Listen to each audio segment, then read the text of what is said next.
Vamos para mais cafezinho? Vamos falar de Kubernetes, porque ontem fez sucesso o vídeo do Docker, então o pessoal pediu um vídeo de Kubernetes. Então vamos lá? Bom, vamos pensar aqui um pouco assim, o que é Kubernetes, para que serve, quando usar, qual foi o grande, assim, o grande impacto de Kubernetes. Assim, eu acho que Kubernetes foi uma... Eu não vou dizer que foi uma revolução, assim, mas ele deu um paradigma de como fazer deployment em larga escala, né? Eu gosto bastante de Kubernetes. Eu acho o Kubernetes assim algo bem sofisticado, assim. E muitas vezes quando as pessoas falam de Kubernetes, né, as pessoas eu acho que elas perdem um pouco por exemplo, muita gente fala de Kubernetes Native, né? Ah, vou fazer um negócio Kubernetes Native, vou fazer um negócio Kubernetes Native. E aí você olha assim, o que a pessoa está fazendo? A pessoa está fazendo algo que é Cloud Native, não é Kubernetes Native, né? Que aí assim, o cara só segue aqueles 12 fatores lá. Eu acho que deve ter vídeo dos 12 fatores aqui. Vou deixar que eu conversei com o Carlos, né, sobre 12 fatores, né? Assim, não está fazendo Kubernetes Native, né? E o que eu acho que é interessante de Kubernetes? Vamos tentar explicar primeiro o que é Kubernetes, né? Kubernetes era a forma que o Google deployava, né? Então, assim, o Google lá em 2015, né? Eu não sei quanto tempo eles tinham aquilo, mas tem um projeto chamado que era o Kubernetes, né? Que basicamente, assim, era o quê? Era você pegava os servidores Linux, criava um cluster dentro dos servidores Linux, e aí dentro desse cluster você jogava a aplicação através de um arquivo descritivo, né? Então tem os famosos YAMLs, né? E aí para você ter essa aplicação em execução, tudo tem que ser descrito nesses arquivos. Então, para isso, teve que se inventar várias categorias, várias abstrações sobre o que é um deployment, né? Então, assim, você tem ali um pod, que é um ou mais containers rodando ali no ambiente de execução, que tem um persistence storage, que aí você vai definir como é que o storage é feito. Esse pod, ele pode ser controlado por um deployment, que pode ser controlado por uma réplica set, que, que tem ali os serviços, que é como a maneira como você exporta as portas desse cara para o mundo exterior, né? Porque cada pod é fechado em si. Tem os daemon set, tem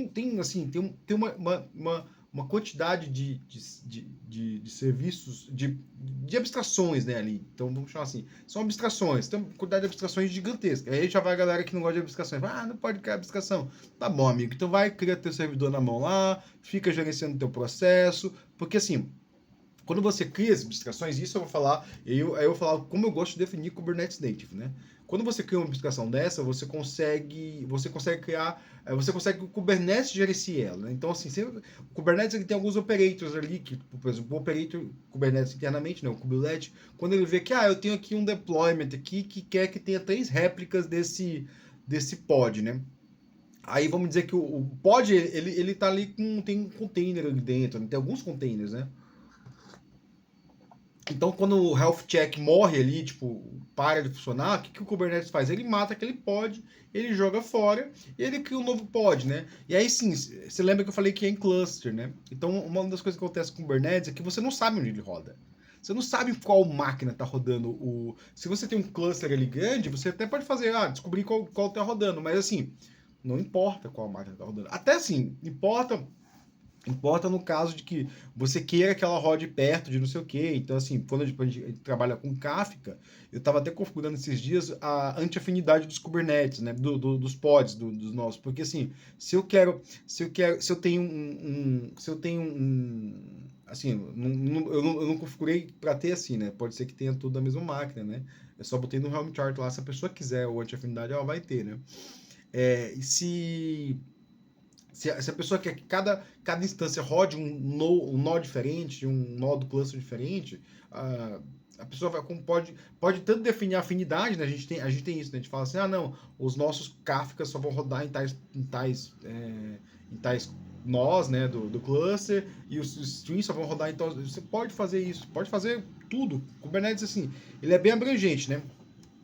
E aí o operator, né, os operators internos vai olhar aquele arquivo descritivo e vai configurar o ambiente da forma que deve ser configurado. Então, assim, o Kubernetes lembra muito o Ansible, assim, de certa forma, porque você tem um arquivo, assim, lembra mais ou menos, né, porque o Kubernetes e o Ansible, eles têm uma diferença crucial que eu vou falar daqui a pouco, né?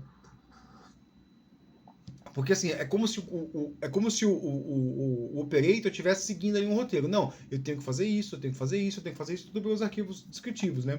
Então, assim, eu falei que o Kubernetes lembrou isso, mas é um pouco incorreto, isso é bem incorreto, na verdade. Porque o que acontece é o seguinte, o operator, ele sabe o que fazer, mas através de abstrações, né? Então, ele sabe que, não, eu tenho que expor a porta tal como um serviço tal. E aí você expõe a mesma porta em todos os nós ali, pelo serviço. Ou expõe a porta internamente. Então ele vai configurar toda a infra da rede, né? Ele lembra isso porque ele vai configurar toda a infra da rede, mas ele está baseado em abstrações e não no passo a passo. E qual que é a principal diferença do Kubernetes para o Ansible, né? O Kubernetes, tanto o Kubernetes quanto o Docker, ele usa um conceito chamado infraestrutura imutável, né? O que acontece? Imagina um pod. O meu pod ele está ali, eu tenho ele é uma infraestrutura que enquanto eu estou usando ele, eu estou usando. Na hora que eu paro de usar, eu posso descartar ela. Ah, mas e os dados que tem dentro dela? Não tem dado dentro dela. Não tem nenhum. Os dados têm que estar ou no banco de dados ou num persistent storage, né? Num storage de persistência, né? Porque o Kubernetes tem storage vazio. Você pode ter um empty-dir lá, né? Que a gente até configura nos nossos lá, alguns empty-dir para algumas coisas, né? Algumas coisas que se você matar... Quem sabe Kafka Stream sabe que o Kafka Stream tem storage local, né? Então, ele tem essa ideia de infraestrutura imutável. Então, você não vai... O operator ele não vai configurar tudo, não vai alterar um ambiente em execução. Ele vai criar um novo ambiente lá, ele cria um novo ambiente na máquina, né?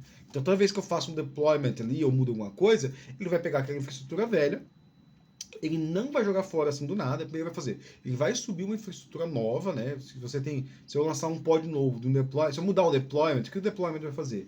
Ele vai pegar o pod antigo, né? Vai deixar lá, e aí vai pegar o pod novo, vai subir um pod novo, configurar, vai verificar que ele iniciou ok, e aí vai simplesmente mudar a chavinha pro pod novo, assim, tendo lá um deployment, um zero downtime deployment. Então, você consegue até fazer zero downtime deployment se você for esperto. Se você não for esperto, aí não. E isso é muito interessante, né? Porque tem um vídeo que eu falei sobre Kafka no Kubernetes, do Streams, né?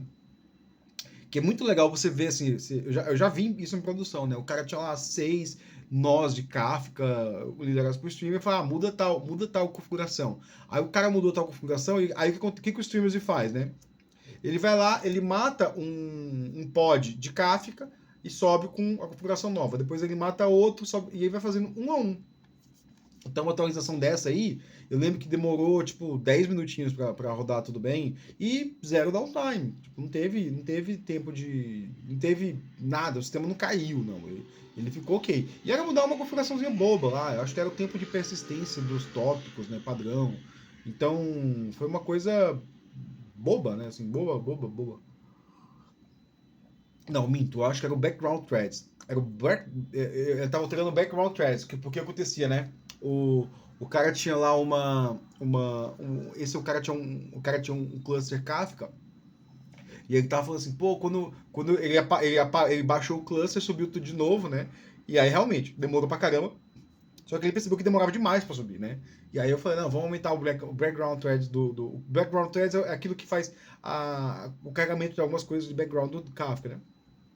E aí demorar demais. Eu falei, não, vamos botar 2 threads aqui que vai diminuir o tempo pela metade. Aí diminuiu o tempo pela metade.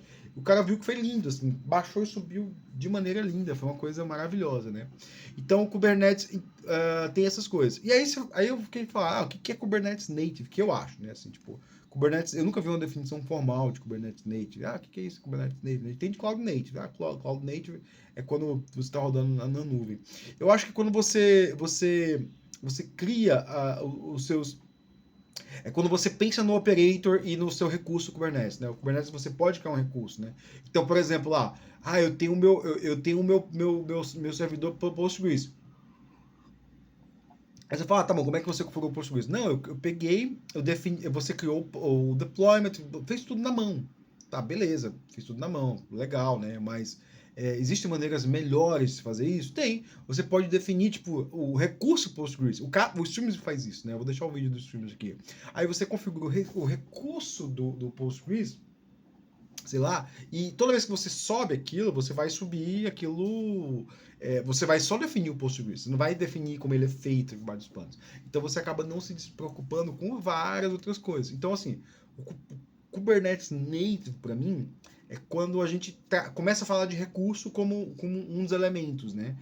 O Kafka, o Streams faz isso com o Kafka, né? Com o Streams eu tenho o Kafka, eu tenho o cluster, a gente usa muito para clusters, connects, né? Eu tenho um connector como recurso.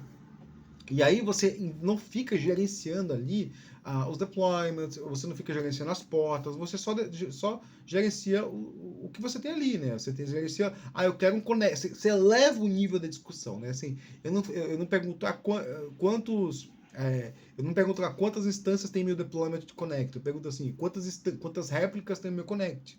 Que aí o Kafka Connect, a pessoa já vai saber ali que o Kafka Connect. Aliás, eu tinha um vídeo de Kafka que eu ia falar sobre o Kafka Connect, que eu tô devendo faz muito tempo, porque eu não tô conseguindo fazer, né? Eu olho quais são os Kafka Connectors que estão lá, né? E aí tem interessante porque assim, você vai colocar tudo que tá lá, por exemplo, todo pod ele tem um state, um health, né? Um health check, né? Então, assim, o health check estaria pelo pod. Já quando você leva, não, o connector vai estar ok, você pode botar o health check pelo connector, né? Para quem não sabe, o connector é uma configuração do connect, né? Então, assim, você vê se o connect está ok, se o connector está ok, se o Kafka tópico está ok, né? Se o tópico do Kafka, você pode criar um tópico do Kafka como recurso Kubernetes. Isso é muito interessante. É muito legal mesmo, assim, porque o que acontece muitas das vezes é que as pessoas vão lá e tem que. Vão entrar na máquina do Kafka para configurar o Kafka Connect. Não, você usa o Kubernetes ali. O Kubernetes vai configurar, os Streams vai configurar aquilo, né? E aí você cria aquele Kafka tópico, o operator do Streams, que aí é um operator que você vê, não pode, né? Não é um operator interno ali do Kafka, né? Não é o kubelet, né? Ele vai pegar aquela informação, aquele YAML, e fazer o que ele chama de reconciliação, né? Ele vai transformar aquele YAML em código em execução, em configuração em servidor. Então, assim, quando você tem um Kubernetes Native, você abstrai a configuração em execução e começa a ter abstrações ali, como um tópico Kafka, um serviço, né? Tipo, o service é uma das coisas mais fabulosas, porque se você parar para pensar, né, o service do Kubernetes nada mais é de um redirect de porta, tipo, mas você não tem que ficar preocupado qual porta está indo para tal lugar, não. Fala assim, me expõe tal e aí você pode até escolher o tipo de serviço que você quer, né? Fala assim, não, eu quero um cluster IP, né? Então vai ter um IP dentro do cluster, ou eu quero um node port, que aí vai ter uma nó no uma porta nos nós, né? Então, para ficar porta 55555 lá, vai sempre cair para o serviço tal. E aí, o Kubernetes faz como você eleva o nível de discussão, você facilita. É complicado pra caramba. Mas é a maneira mais fácil de fazer Kubernetes, né? E aí outra coisa interessante, né? O pessoal fala assim, nossa, Kubernetes é uma inovação do caramba, não sei o quê. Aí tem um livro não vou estar aqui, né? O livro do Van Steen, tem um livro do Van Steen de Distributed Systems, né? Que eu li há bastante tempo, né? E quando eu li, assim, foi na época que o Kubernetes. Eu não tinha visto distribuições na faculdade. Eu li na época que o Kubernetes estava, no meio de 2017. Então, eu li na mesma época que eu estava aprendendo eu li o livro do Van Steen na mesma época que eu estava aprendendo a mexer com Kubernetes, né?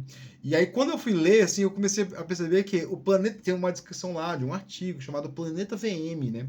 Eu acho que é Planeta VM, alguma coisa assim, que é basicamente a descrição do Kubernetes. Então, provavelmente, assim, quem viu Kubernetes ou fez alguma coisa muito parecida, né? Ou se inspirou ali ou porque, assim, o problema é o mesmo. o problema é o mesmo, né? A solução pode ser parecida, né? Então, eu vou até ver se eu acho esse artigo aí, se eu consigo marcar aqui no vídeo. Mas é isso aí, pessoal. Falei de Kubernetes, deve ter ficado um monte de coisa aí, um monte de. Eu vou deixar alguns links aí, dá uma olhada nos links. Eu espero ter te ajudado alguma coisa aí, porque, assim, Kubernetes é complicado, mas é a maneira mais fácil de fazer deployment em larga escala. E eu sinto me informar, mas, assim, é muito provável que você não precise de Kubernetes, porque, assim, é uma coisa complicadíssima, difícil, e é para larga escala. Se você tem um servicinho rodando aí, só usa o Docker e abraça um cloud provider. É tudo que você não precisa ser cloud agnóstico, né? Posso até falar de cloud agnóstico no próximo vídeo, mas eu acho que já tem um aqui. Procura por vendor looking. Eu vou deixar linkado. Valeu, pessoal. Bom dia para vocês.